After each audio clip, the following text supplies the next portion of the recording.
با نزدیک شدن عید قربان در بازارهای کشور نرخ و نوای محصولات آذوقه، سبزوات، شیرینی ها و حتی غله‌دانه خیلی گران شده‌اند. خصوصا گوشت که به آن طلبات مردم در روزهای عید زیاد می شود، از 50 تا به 60 سامانی و در بعضی منطقه ها حتی تا به 70 سامانی برابر شده است.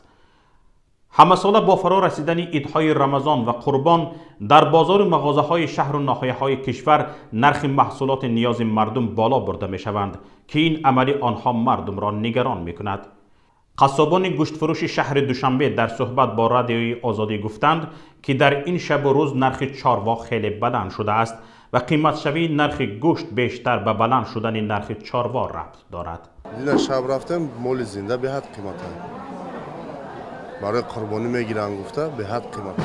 ساکنان شهر باختری ولایت ختلان به نشریه فرج گفتند صاحبکاران بازار فراوان این شهر نرخ 1 کیلوگرم گوشت را تا به 60 سامانی بالا برده اند. علاوه بر این نرخ خربزه، تربوز، میوه‌جات و دیگر نمود انواع خوراکواری نیز در این بازار خیلی بلند شده است.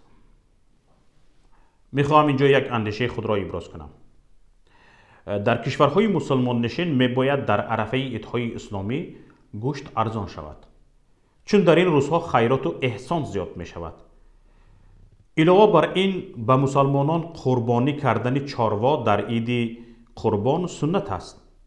اگر این سنت بدون ممانعت پیاده باشد، می بایست به جای قیمت شدن گوشت در این روزها قصابان گوشتخر نمی یافتند و دکانهای خود را به این باور که در این روزها گوشتخر نمی یابند می بستند.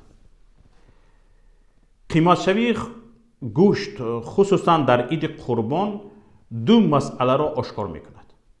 یکم، شخصان دارای کشور تا به حال به یک رکن مهم عید قربان بودن ذبح چاروا اهمیت ندادند.